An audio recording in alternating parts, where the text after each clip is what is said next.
Konnichiwa, জাপানি ভাষা শেখার এই যাত্রায় আপনাদের সবাইকে স্বাগতম।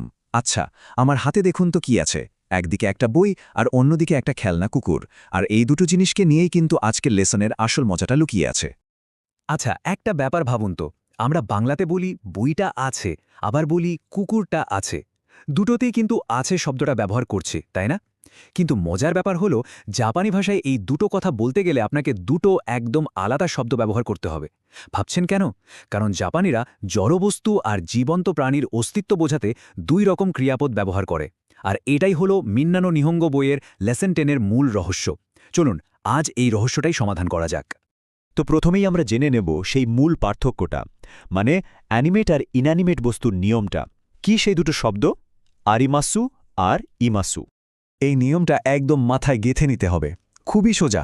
দেখুন, আরিমাসু আমরা ব্যবহার করব জড় বস্তুর জন্য, মানে যে জিনিসগুলো নিজে নিজে নড়াচড়া করতে পারে না, যেমন ধরুন বই, টেবিল বা এমনকি গাছপালা।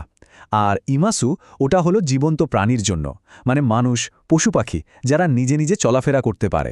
সোজা কথায় যার প্রাণ আছে, যে নড়াচড়া করে, তার জন্য ইমাসু। আর বাকি সব কিছুর জন্য আরিমাসু। সিম্পল। চমৎকার! এবার কয়েকটা উদাহরণ দেখা যাক আরিমাসু দিয়ে। ধরুন একটা কম্পিউটার আছে, তাহলে জাপানিজে বলবো কম্পিউটার গা আরিমাসু। একটা জিনিস খেলা করেছেন, কম্পিউটারের ঠিক পরেই গা পার্টিকেলটা বসেছে। ঠিক একইভাবে যদি একটা চেরি গাছ বা একটা পার্কের কথা বলি, তখনও কিন্তু আরিমাসু ব্যবহার হবে। ব্যাস, এবার তাহলে ইমাসু এর পালা। ধরুন একজন লোক আছেন, তাহলে আমরা বলবো ওতো কোনো হিতোগা ইমাসু। কিংবা যদি একটা কুকুর থাকে, তখন হবে ইনুগা ইমাসু। এখানেও দেখুন সাবজেক্টের পর কিন্তু সেই গা পার্টিকেলটাই বসছে। তাহলে আসল পার্থক্যটা কোথায় হলো? শুধু ক্রিয়াপদটা বদলে গেল, তাই না? আচ্ছা, আমরা তো জানলাম কি বা কে আছে, কিন্তু এবার প্রশ্ন হলো কোথায় আছে। কোনো কিছুর সঠিক লোকেশন বলতে হলে আমাদের একটা নতুন পার্টিকেল ব্যবহার করতে হবে। আর সেই ম্যাজিক্যাল পার্টিকেলটা হলো নি। বাক্যটা বানানো কিন্তু একদম সোজা। ভাবুন তো, ঠিক যেন লেগো ব্লকের মতো। প্রথমে বসবে জায়গার নাম, তার সাথে জুড়ে যাবে নি পার্টিকেল।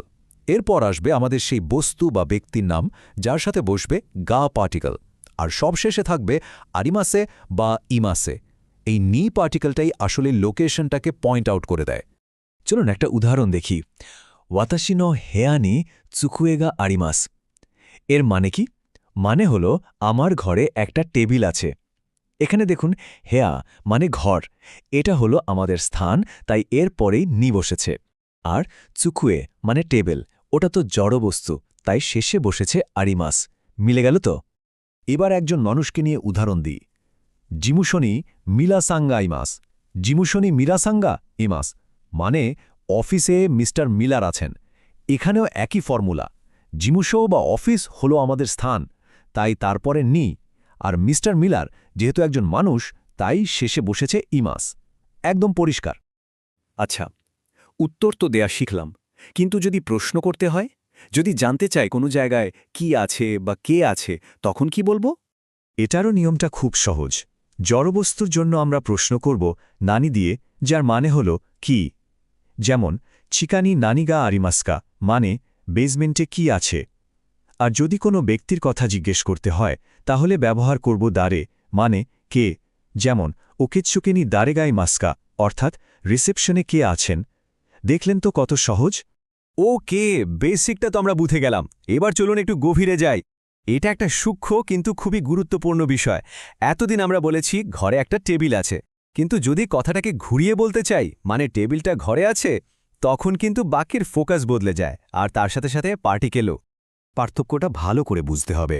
যখন আমরা বলছি হেয়া নি স্কুয়েগা আরিমাস, তখন আমরা একটা নতুন তথ্য দিচ্ছি।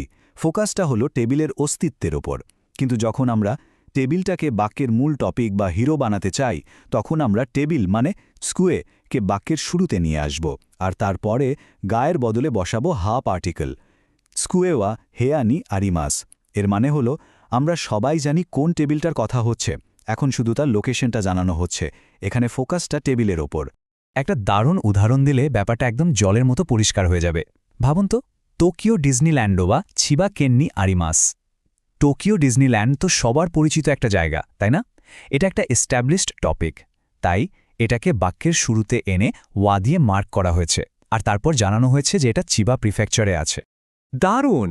আমরা এখন লোকেশন বলতে পারি। কিন্তু যদি আরও নির্দিষ্ট করে বলতে চাই, ধরুন টেবিলের ঠিক উপরে বা ঠিক নিচে কিংবা ভেতরে, লোকেশনটাকে আরও নিখুঁত করার জন্য আমাদের কিছু পজিশন ওয়ার্ডস শিখতে হবে। এই শব্দগুলো হলো আমাদের টুলকিট, যেমন উয়ে মানে উপরে বা অন, সীতা মানে নিচে বা আন্ডার, মায়ে মানে সামনে, উশিরো মানে পেছনে, নাকা মানে ভেতরে বা ইনসাইড, আর তোনারি মানে পাশে বা নেক্সট টু। এই শব্দগুলো জানা থাকলে যে কোনো কিছুর পজিশন একদম পেন পয়েন্ট করে বলা সম্ভব। আর এগুলো ব্যবহার করার নিয়মটা তো আরও সোজা। যে জিনিসটার পজিশন বলছেন সেই নাউনটার পরে শুধু একটা নো পার্টিকেল বসিয়ে দিন, তারপর পজিশন ওয়ার্ডটা, ব্যাস। যেমন টেবিলের ওপরে বলতে চাইলে হবে টেবিলের নো উয়ে, টেবিরু নো উয়ে। কি সহজ, তাই না? আমরা প্রায় শেষের দিকে চলে এসেছি, আজকের আলোচনার শেষ গ্রামার পয়েন্ট। ভাবুন তো, একটা বাক্সের মধ্যে অনেক জিনিস আছে। আপনি সবগুলোর নাম বলতে চান না, শুধু কয়েকটার উদাহরণ দেবেন। তখন কি করবেন? এর আগে আমরা তো পার্টিকেল শিখেছিলাম, মনে আছে? ওটা ব্যবহার হয় একটা সম্পূর্ণ লিস্টের জন্য, মানে এ এবং বি, আর কিছু নেই। কিন্তু যখন আমরা একটা অসম্পূর্ণ লিস্ট বা কয়েকটা উদাহরণ দিতে চাই, তখন আমাদের নতুন বন্ধু হলো ইয়া পার্টিকেল। এর মানে হলো এবং, এরকম আরও অনেক কিছু, বা অ্যান্ড এটসেট্রা। একটা উদাহরণ দেখলে বিষয়টা পরিষ্কার হবে। হাকোনো নাকানি থেগামি ইয়া শাসিন নাদো গারিমাস। হাকোনো নাকানি তেগামি ইয়া শাসিন নাদো গারিমাস। এর মানে বাক্সের ভেতরে চিঠি, ছবি, এ ধরনের জিনিসপত্র আছে। এখানে তেগামি আর শাসিনের মাঝে ইয়া ব্যবহার করে বোঝানো হচ্ছে যে এগুলো শুধু উদাহরণ, আরও কিছু থাকতে পারে। আর শেষে নাদো শব্দটা ইত্যাদি বা এটসেট্রা অর্থটাকে আরও পাকা করে দেয়। তাহলে চলুন এক নজরে দেখে নিই আজকে আমরা কি কি শিখলাম। ১. জড়বস্তুর জন্য আরিমাস, জীবন্ত প্রাণীর জন্য ইমাস। ২. লোকেশন বোঝাতে জায়গার পরে বসে নি পার্টিকেল।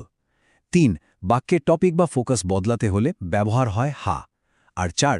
অসম্পূর্ণ লিস্ট বানাতে আমরা ব্যবহার করি ইয়া আর নাদো। এই ছিল লেসন ক্যানের দারুণ সব গ্রামার পয়েন্ট। আশা করি এখন থেকে আরিমাস ব্যবহার করতে গিয়ে আর একটুও দ্বিধা হবে না। এখন তাহলে প্র্যাকটিসের পালা। আপনারা কমেন্ট করে জানাতে পারেন আপনাদের নিজেদের ঘরে এখন কি আরিমাস। সবার উত্তরগুলো দেখতে পেলে খুব ভালো লাগবে। আজকের মতো এখানেই শেষ করছি, আবার দেখা হবে পরের কোনো লেসনে। সায়োনারা।